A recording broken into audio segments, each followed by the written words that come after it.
morning. And it's a beautiful day in New York City. Going to be 55 degrees. It's a real plus for us here. Rest of the world, not so good. Turkey, Syria, over 20,000 people have been lost to the earthquake. In the Alps, they're seeing cacti. Cacti is an invasive species in the lower Alps. That's a first.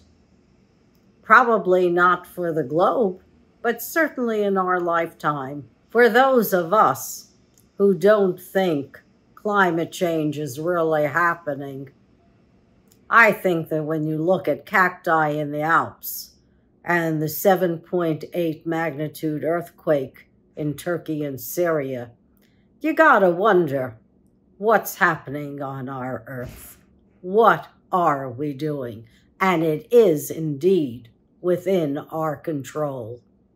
When I hear that the fossil fuel industry has made close to $400 billion in profits in 1 year, and the rest of us are suffering with droughts, pollution, ill health, biodiversity that looks like it's diminishing by the minute, increases in temperatures that are unheard of in New York City, there's something wrong. And when congressmen wonder, where are they going to get the money for Social Security, for Medicare, for Medicaid, for infrastructure, for IT, for education, for healthcare, you don't have to wonder.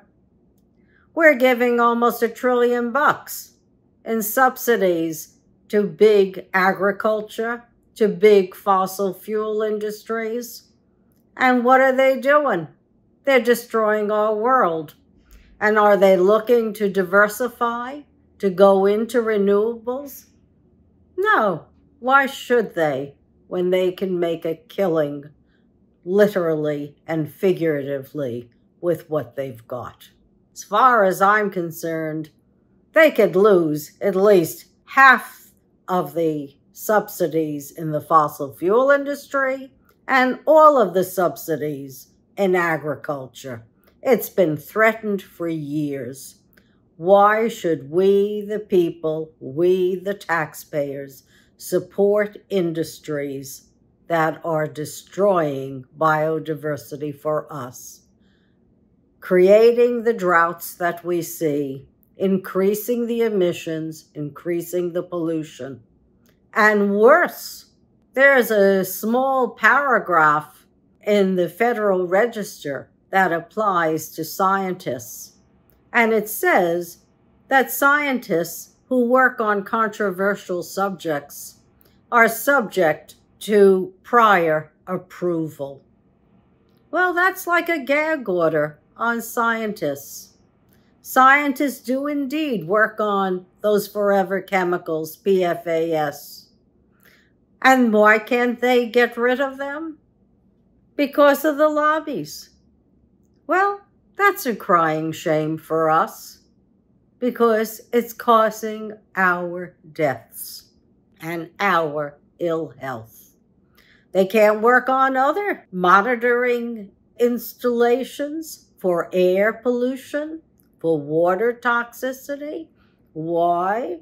It might prove that there really is too much methane and carbon in the air, and that there are indeed places that are too polluted to support life. That's a no-no when it comes to industry. After all, they're not human. Maybe they're all AI at this point at the top, raking in the 31 to 700 million bucks a year. We got to see what's happening in our world.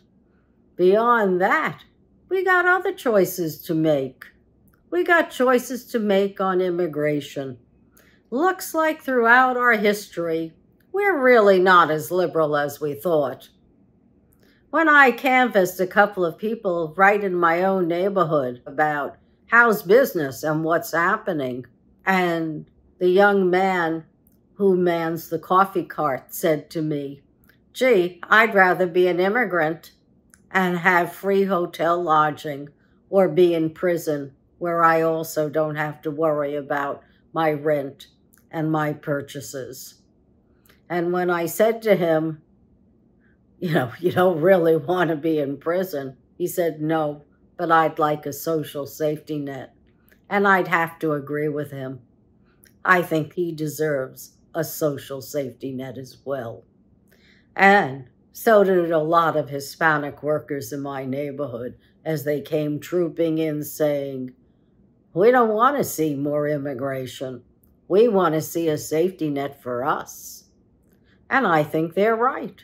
There should be a safety net for Americans so they don't have to look elsewhere at the person who's lower down on the totem pole and say, that guy is taking my job away. We got enough jobs that we can really support everyone in our country and then some.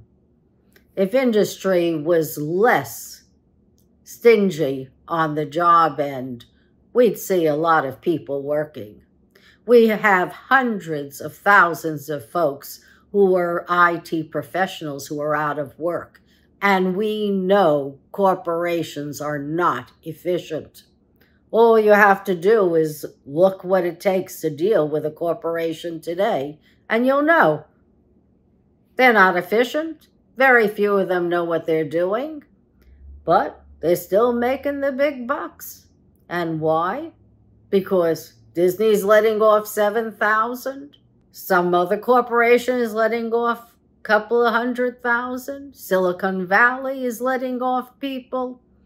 There's a lot of industries letting go of folks.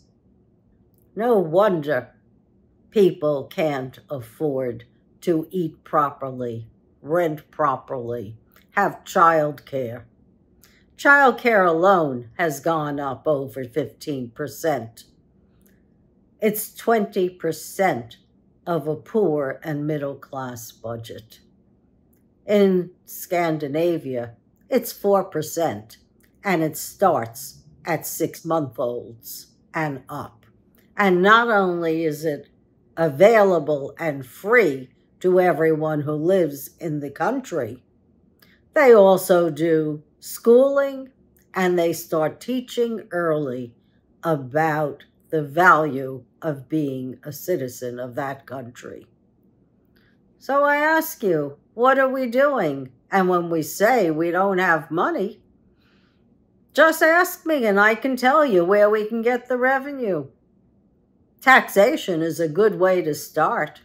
15% minimum on corporations? I don't think so. They used to pay a hell of a lot more. And during Eisenhower's time, I think they were paying anywhere, on the personal level at least, from 70 to 90% of their salaries. So we're not doing that. When we start taxing, we'll start seeing that we can have Social Security, a social safety net, expanded Medicaid, CHIPS programs, Medicare, and negotiated pharmaceutical pricing.